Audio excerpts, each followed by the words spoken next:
unsere Hilfe ist im Namen des Herrn.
Situation in Kapernaum vor 2000 Jahren. Ein Mann, Nazoräer genannt, spricht zu den Menschen. Ich glaube nicht, wenn man den Evangelien Glauben schenkt, dass die Menschen damals ebenso von Jesus weggegangen sind, wie sie zu ihm gekommen sind. Seine Worte wirkten wahre Wunder, wenn die Menschen nur glaubten. Situation hier in Treffestein im 3. Jahrtausend. Sonntag für Sonntag.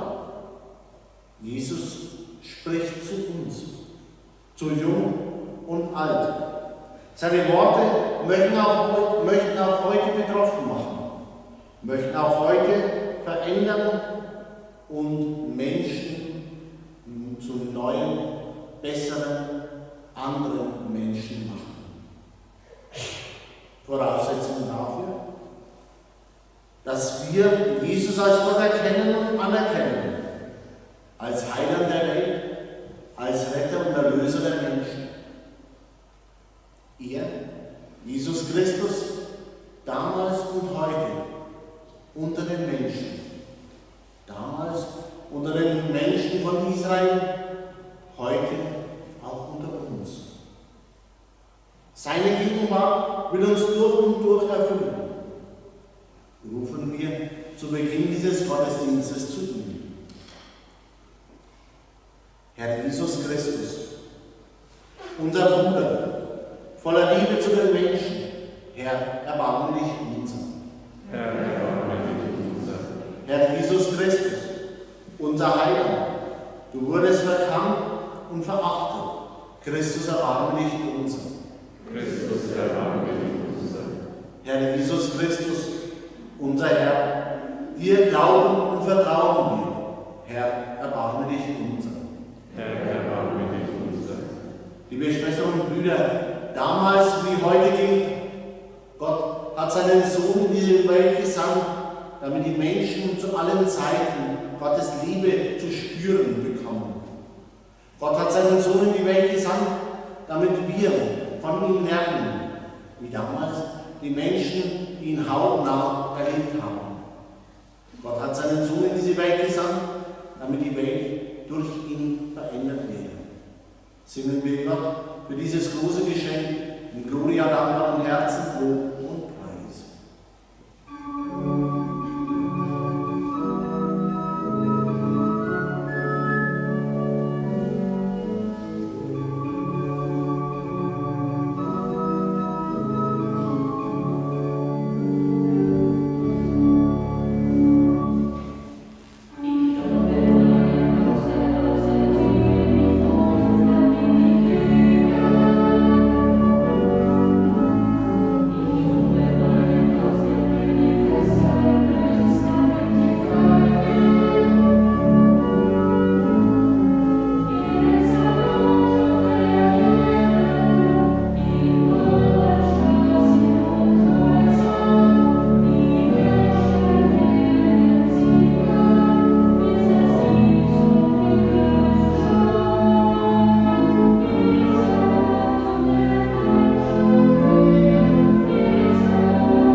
Lasst uns beten. Gott, dein Wort bringt Licht und Freude in die Welt. Es macht das Leben reich, es stiftet Frieden und Versöhnung. Wir bitten dich, gib, dass wir es nicht achtlos überhöhen. Mach uns aufnahmebereit. Bring dein Wort in uns und durch uns zu hundertfältiger Frucht. Darum bitten wir dich durch ihn, Jesus Christus, deinen Sohn, unseren Herrn und Gott, der in Gemeinschaft mit dir und dem Heiligen Geist lebt und herrscht von Ewigkeit zu Ewigkeit. Amen.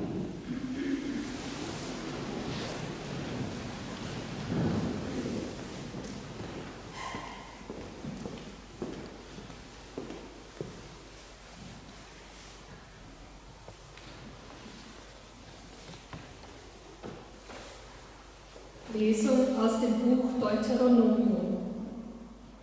Mose sprach zum Volk: Einen Propheten wie mich wird dir der Herr, dein Gott, aus deiner Mitte unter deinen Brüdern erstehen lassen.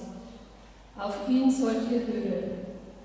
Der Herr wird ihn als Erfüllung von allem erstehen lassen, worum du am Horeb, am Tag der Versammlung, den Herrn, deinen Gott, gebeten hast, als du sagtest: Ich kann die donnernde Stimme des Herrn meines Gottes nicht noch einmal hören und dieses große Feuer nicht noch einmal sehen, ohne dass ich sterbe. Damals sagte der Herr zu mir: Was sie von dir verlangen, ist recht. Einen Propheten wie dich will ich ihnen mitten unter ihren Brüdern erstehen lassen. Ich will ihm meine Worte in den Mund legen, und er wird ihnen alles sagen, was ich ihm gebiete. Den aber, der nicht auf meine Worte hört, die der Prophet in meinem Namen verkünden wird, ziehe ich selbst zur Rechenschaft. Doch ein Prophet, der sich anmaßt, in meinem Namen ein Wort zu verkünden, dessen Verkündigung ich ihm nicht geboten habe, oder der im Namen anderer Götter spricht, ein solcher Prophet soll sterben. Wort des lebendigen Gottes. Dank sei Gott.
Lesung aus dem ersten Brief des Apostels Paulus an die Gemeinde in Korinth. Brüder und Schwestern, ich wünschte, ihr wäret ohne Sorgen. Die Unverheiratete sorgen sich um die Sachen des Herrn, er will dem Herrn gefallen. Der Verheiratete sorgt sich um die Dinge der Welt, er will seiner Frau gefallen. So ist er geteilt. Die unverheiratete Frau aber und die Jungfrau sorgen sich um die Sache des Herrn, um heilig zu sein an Leib und Geist. Die Verheiratete sorgt sich um die Dinge der Welt, sie will ihrem Mann gefallen. Dies sage ich zu eurem Nutzen, nicht um euch eine Fessel anzulegen. Vielmehr, damit ihr euch in rechter Weise und ungestört immer an den Herrn haltet. Wort des lebendigen Gottes. Dank sei Gott.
Aus dem heiligen Evangelium nach Markus.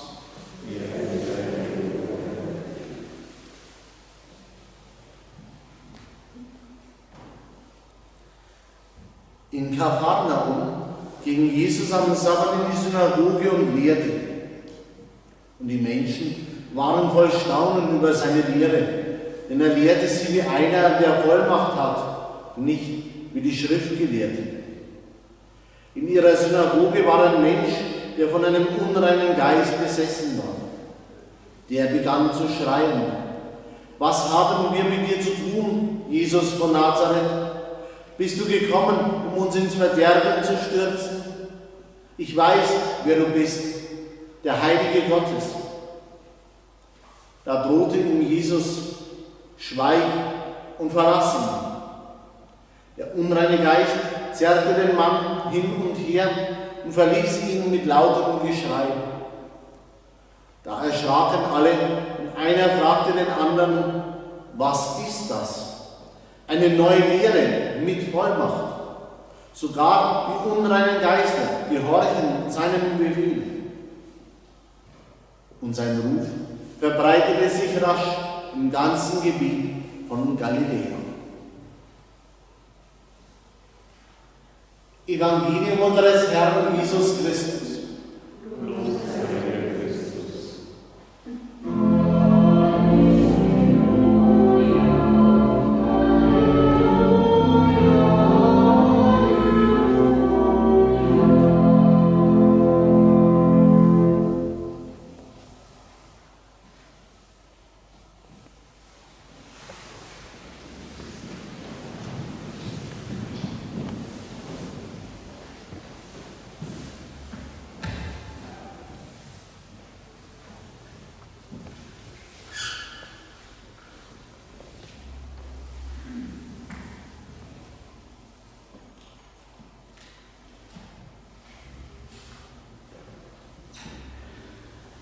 Liebe Schwestern und Brüder, ich weiß nicht, ob Sie die Feierlichkeiten zur Amtseinführung von Joe Biden als dem neuen US-Präsidenten verfolgt haben. Es herrschte vor diesem 20. Januar eine schier unerträgliche Spannung. Zum einen sicherlich schon deshalb, weil der Sturm der Trump-Anhänger auf das Kapitol nur wenige Tage zuvor nichts Gutes erahnen ließ. Zum Zweiten, wie Joe Biden mit dem Posten seines Vorgängers Donald Trump umgehen würde.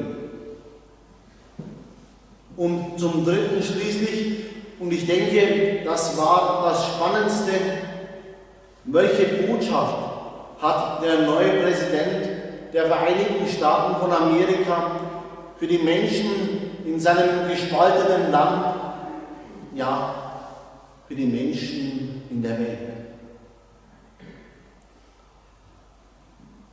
Und wer seine Antrittsrede verfolgt hat, der hat einen begnadeten Redner erlebt.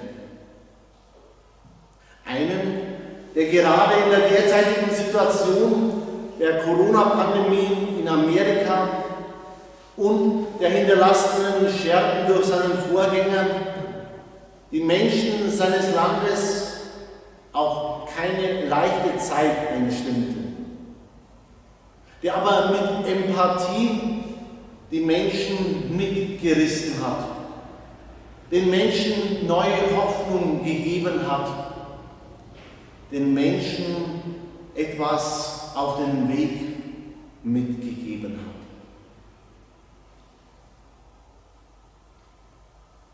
Einen begnadeten Redner, liebe Schwestern und Brüder, hat Amerika da bekommen.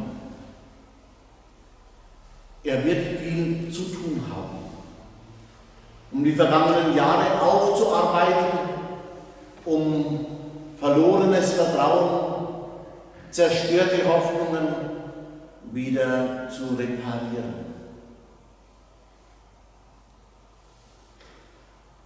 Er wird an seinen Worten gemessen werden. Von einem solchen begnadeten Redner haben wir eben auch im Evangelium gehört.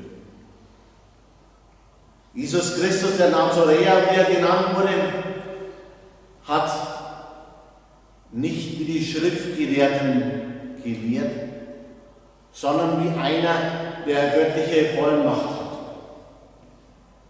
Er hat den Menschen etwas zu sagen. Er hat eine Botschaft, die es in sich hat.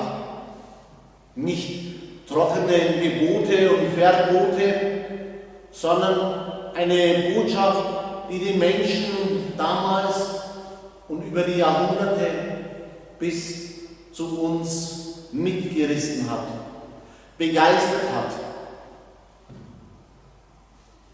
Ein Redner, der den Menschen neue Hoffnung gegeben hat, der den Menschen eine neue Perspektive geschenkt hat. Er wird an seinen Worten gemessen werden. Das war damals so, das ist heute so. Aber dieser Jesus lehrte eben nicht aus sich selbst heraus, sondern eben in göttlicher Vollmacht. Er hat nicht sich selbst verkündet, nicht sich selbst dargestellt, sondern er hat vom Reich Gottes gesprochen, das mit ihm, mit seiner Menschwerdung angebrochen ist. Und diese Botschaft bewegt Menschen bis heute. In einem modernen geistlichen Lied heißt es, eines Tages kam einer, der hatte einen Zauber in seiner Stimme, eine Wärme in seinen Worten, einen Charme in seiner Botschaft. Liebe Schwestern und Brüder, hoffen wir, dass Joe Biden es schafft, dass er die Kraft hat, seinen Worten Taten folgen zu lassen.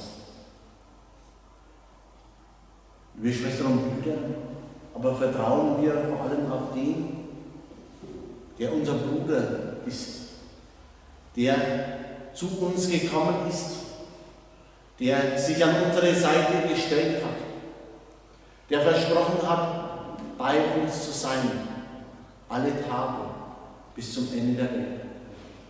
Vertrauen wir dem, der eine ganz neue Botschaft hat.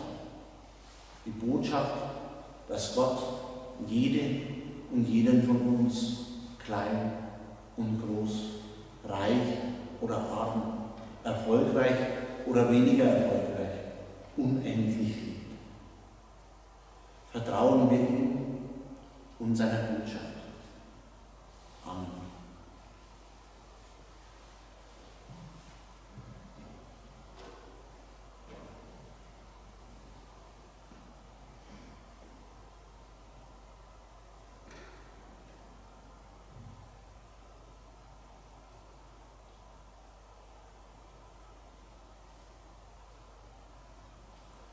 Vertrauen wir ihm und legen wir für unser Vertrauen, für unseren Glauben gemeinsam Zeugnis ab.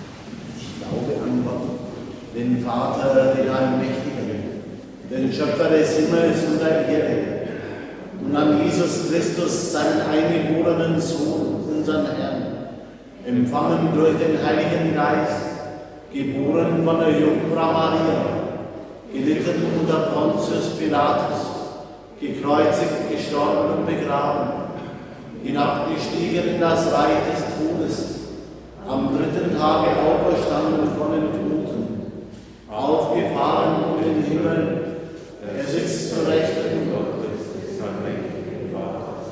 Von dort wird er kommen, zu richten die Lebenden und die Toten. Ich glaube an den Heiligen Geist, die heilige katholische Kirche, Gemeinschaft der Heiligen, Vergebung der Sünden, Auferstehung der Toten und das ewige Leben. Jesus Christus ist wirklich der Heilige Gottes. Zu ihm können wir beten, in seinem Namen geschehen Zeichen und Wunder. Wir wollen beten für unsere Kirche, dass die Verkündigung des Wortes Gottes auch die Menschen unserer Tage betroffen macht und staunen lässt. Wir bitten dich. Wir wollen beten für die Menschen, die von unguten Gedanken besetzt sind und die unter sich selbst leiden, dass die Begegnung mit dir sie befreie und öffne. Wir bitten dich. Wir wollen beten für alle, die unter Krieg, Terror und Gewalt leiden müssen, dass der Friede, den sie ersehnen, für sie Wirklichkeit wird. Wir bitten dich. Wir wollen beten für alle, die durch die Corona-Krise in Not geraten sind, dass sie trotz allem zuversichtlich und hoffnungsvoll bleiben. Wir bitten dich. Wir wollen beten für unsere lieben Verstorbenen und für die, an die keiner mehr denkt. Wir bitten dich. In einem Augenblick der Stille beten wir in unseren ganz persönlichen Anliegen, in den Anliegen aller Mitglieder unserer freien Gemeinschaft, in den Anliegen aller Menschen guten Willens.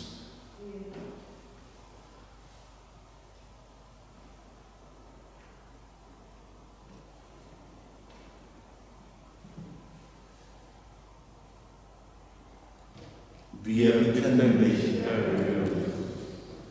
Herr, in dir ist das Leben. Darauf vertrauen wir heute und für alle Zeit und Ewigkeit. Amen.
Lasst uns beten.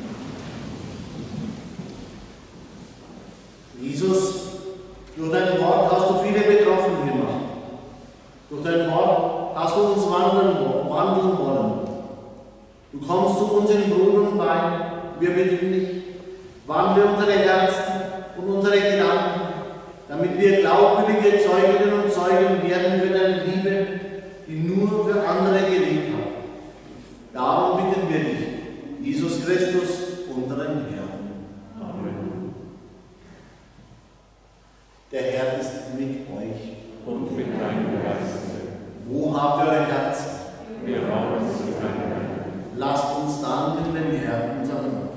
Das ist völlig würdig. Wir danken dir, treuer Gott und barmherziger Vater, für deinen Sohn Jesus Christus, unseren Herrn und Erlöser.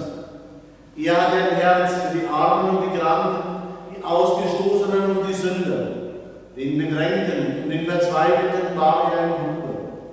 Sein Leben und seine Botschaft lehren uns, dass du für deine Kinder sorgst wie ein guter Vater und eine liebende Mutter. Darum rühmen wir deine Güte und Treue und singen mit allen Engeln und Heiligen das Lob deiner Herrlichkeit.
Bis ans Ende der Zeiten versammelst du dir ein Volk, damit deinem Namen das reine Opfer dargebracht werde, vom Aufgang der Sonne bis zu ihrem Untergang.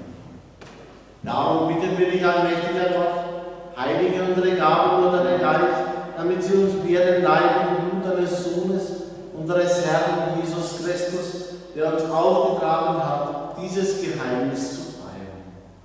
Denn in der Nacht, in der er verraten und ausgeliefert wurde, nahm er das Brot und sagte dann, er brach das Brot, reichte es seinen Jüngern und sprach, nehmt und esst alle davon, das ist mein Leib, der für euch hingegeben wird.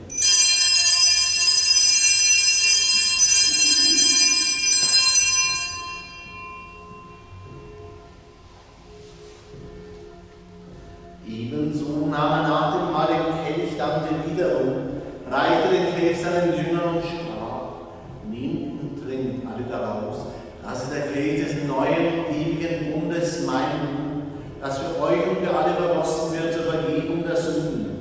Tut dies zu meinem Gedächtnis.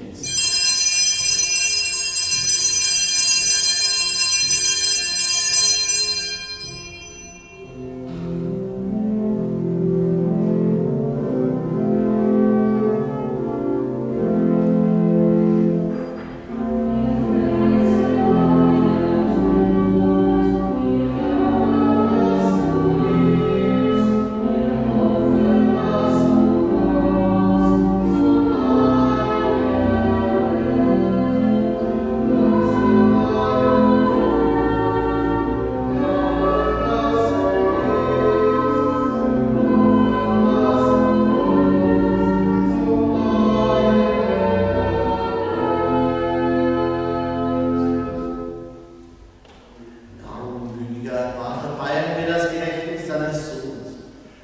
verkünden sein heilbringendes Leiden, seine glorreiche Auferstehung und Himmelfahrt und erwarten seine Wiederkunft.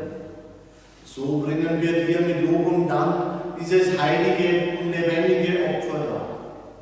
Schau gütig auf die Gabe deiner Kirche, denn sie stellt das Lamm vor Augen, das geopfert wurde und uns nach deinem Willen mit dir versöhnt hat. Stärke uns durch den Leib und das Blut deines Sohnes und erfülle uns mit seinem Heiligen Geist, damit wir ein Leib und ein Geist werden in Christus. Er mache uns auch immer zu einer Gabe, die dir wohl gefällt, damit wir das verheißene Erbe erlangen mit deinen Auserwählten, mit der seligen Jungfrau und Gottesmutter Maria, mit ihrem Bräutigam, dem heiligen Josef, mit deinen Aposteln und Märtyrern, mit den heiligen Kaspar, Mönche und Balthasar, mit dem heiligen Vitus, mit den heiligen Apostelfürsten Petrus und Paulus, mit allen unseren Namenspatronen und mit allen Heiligen, auf deren Fürsprache wir vertrauen. Barmherziger Gott, wir bitten dich, dieses Opfer unserer Versöhnung bringe der ganzen Welt Frieden und Heil. Beschütze deine Kirche auf ihrem Weg durch die Zeit und stärke sie im Glauben und in der Liebe. Deinen Diener, unseren Papst Franziskus, unseren Bischof Rudolf und die Gemeinschaft aller Bischöfe, unsere Priester, Ordenspriester und Diakonen, alle Frauen, Männer und Kinder, die du selbst mit deinem Dienst in deiner Kirche beauftragt hast, und das ganze Volk deiner Erlösung. Erhöre, gütiger Vater, die Gebete und Anliegen aller Mitglieder unserer Pfarrei und Gemeinschaft und aller, die hier versammelt sind, und führe zu dir auch alle deine Töchter und Söhne, die noch fern sind von dir. Erbarme dich aller unserer verstorbenen Schwestern und Brüder und aller, die in deiner Gnade aus dieser Welt geschieden sind. Wir denken in diesem Gottesdienst auch mit Walter Zick an seine verstorbenen Eltern, mit Theresia Fritz an ihre Anliegen nach Meinung, mit Monika Hölzel an ihren verstorbenen Ehemann, ihre verstorbenen Eltern und ihre verstorbenen Brüder, mit Anna Königsberger an ihre verstorbenen Eltern und mit Inge Bemmermann an ihre verstorbenen Eltern.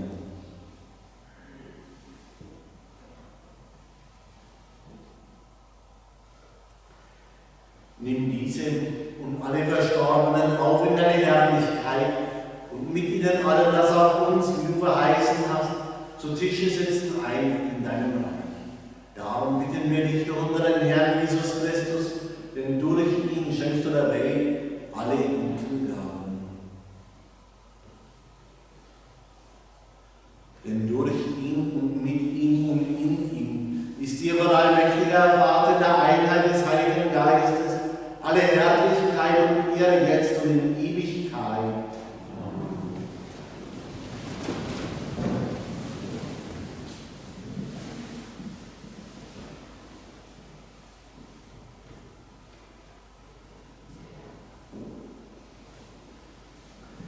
Jesus Christus ist in diese Welt gekommen, um den Menschen Gottes Liebe zu bringen. Er hatte eine begeisternde, er hatte eine herausfordernde Botschaft. Denn Gott ist nicht greifbar, Gott ist nicht sichtbar, Gott ist nicht fühlbar. Wir müssen offen werden für ihn, für seine Botschaft, für seine Liebe.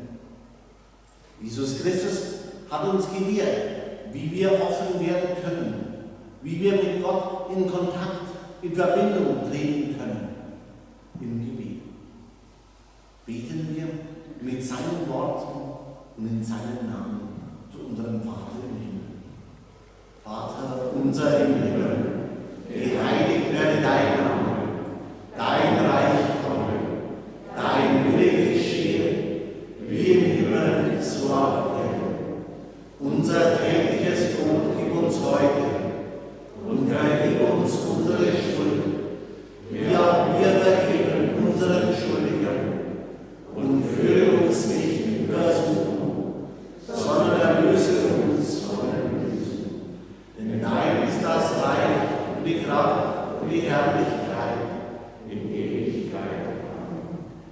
Friede des Herrn ist alle Zeit mit euch allen. Und mit deinem Geiste.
Wort kann genug sein.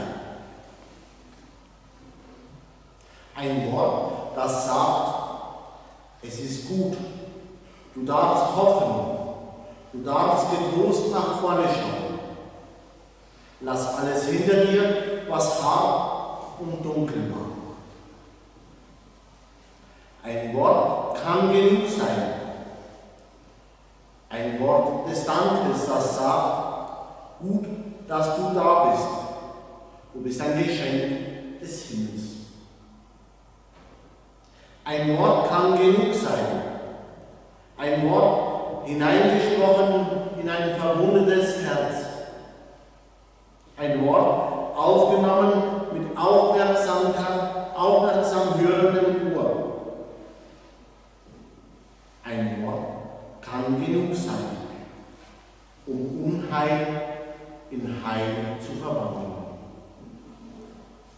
Und lebe das, was du vom Evangelium verstanden hast. Und wenn es noch so wenig ist, aber liebe es.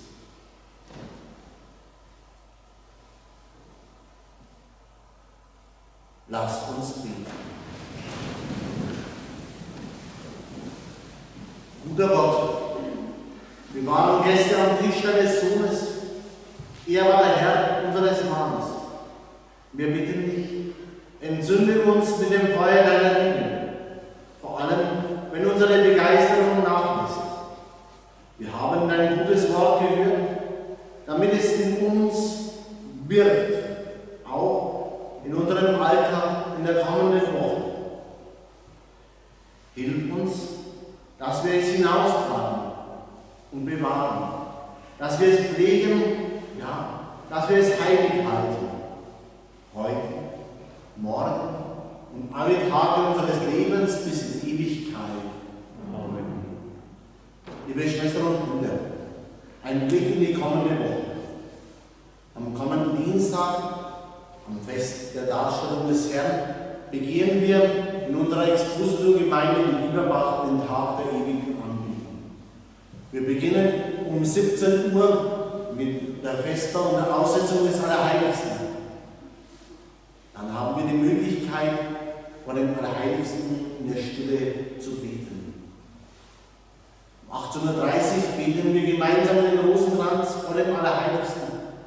Um 19 Uhr feiern wir dann in Bieberbach den Festgottesdienst zum Fest der Darstellung des Herrn und begehen die Kerzen rein. Am kommenden Mittwoch feiern wir hier um 19 Uhr den Treffestein-Gottesdienst. Am Ende dieses Gottesdienstes empfangen wir den Blasiussegen. Am kommenden Wochenende in beiden Gottesdiensten, am Samstagabend um 19 Uhr und am Sonntag um 9 Uhr, jeweils hier im Treffestein, begehen wir die Gottesdienste zusammen mit den ehrenamtlich Tätigen in unserer Pfarreiengemeinschaft.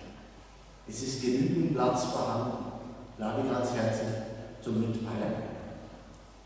Liebe Schwestern und Brüder, wenn wir jetzt gehen, dann sind wir ganz schnell. Wir wissen, dass in Gefahr, dass die Begeisterung nachlässt, dass die Begeisterung vom Alltag, von all dem, was unseren Alltag ausmacht, zugedeckt wird.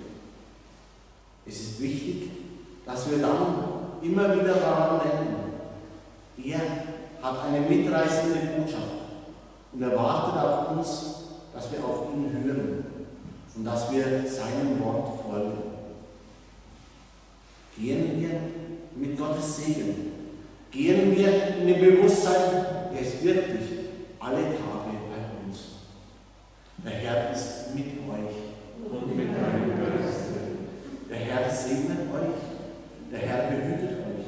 Der Herr lässt sein Angesicht leuchten über euch, der Herr ist euch gnädig. Der Herr wendet euch sein Antlitz zu, der Herr schenkt euch seinen Frieden. Ihr, der Vater und der Sohn und der Heilige Geist.